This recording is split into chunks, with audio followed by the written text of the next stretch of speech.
Torej, kako komentirate neuradne rezultate sporednih volitev? Ljudje so se odločili za spremembe, to je jasno.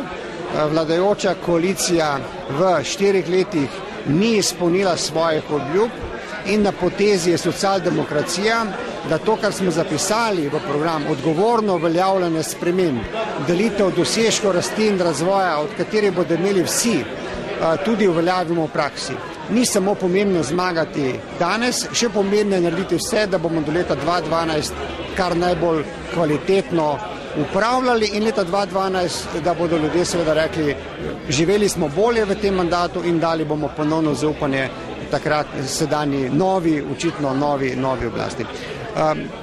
Ta kampanja je bila kampanja, kjer je bilo premalo časa posvečeno pozornosti, zato bo sedaj zelo pomembno, da nova koalicija pripravi ustrezno koalicijsko pogodbo in tudi po analizi stanja predoči stvarno bilanco stanja in potem tudi na tej podlagi uveljavi ukrepe, kot so predvideni v programu socialdemokracije. Ob tem me še zanima, je za vas afera Patria končana?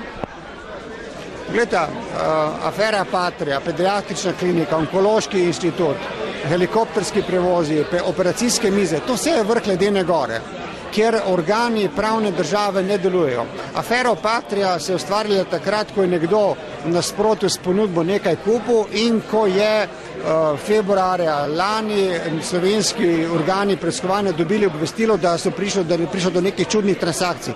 Takrat bi morali gospodje reagirati, pa niso. Jaz upam, da bodo organi pregona in organi odkrivanja svoje delo upravili in to je seveda na njih, da to naredijo. Mi smo pa že povedali, ko se bo zaključil sodni proces na Finskem, potem seveda, in če bo ta sodni proces pokazal, da je bilo tu šlo za podkupnine, za korupcijo, potem je potrebno to pogodbo revidirati, na kakšen način, o tem se je potrebno pogovoriti v prihodnje.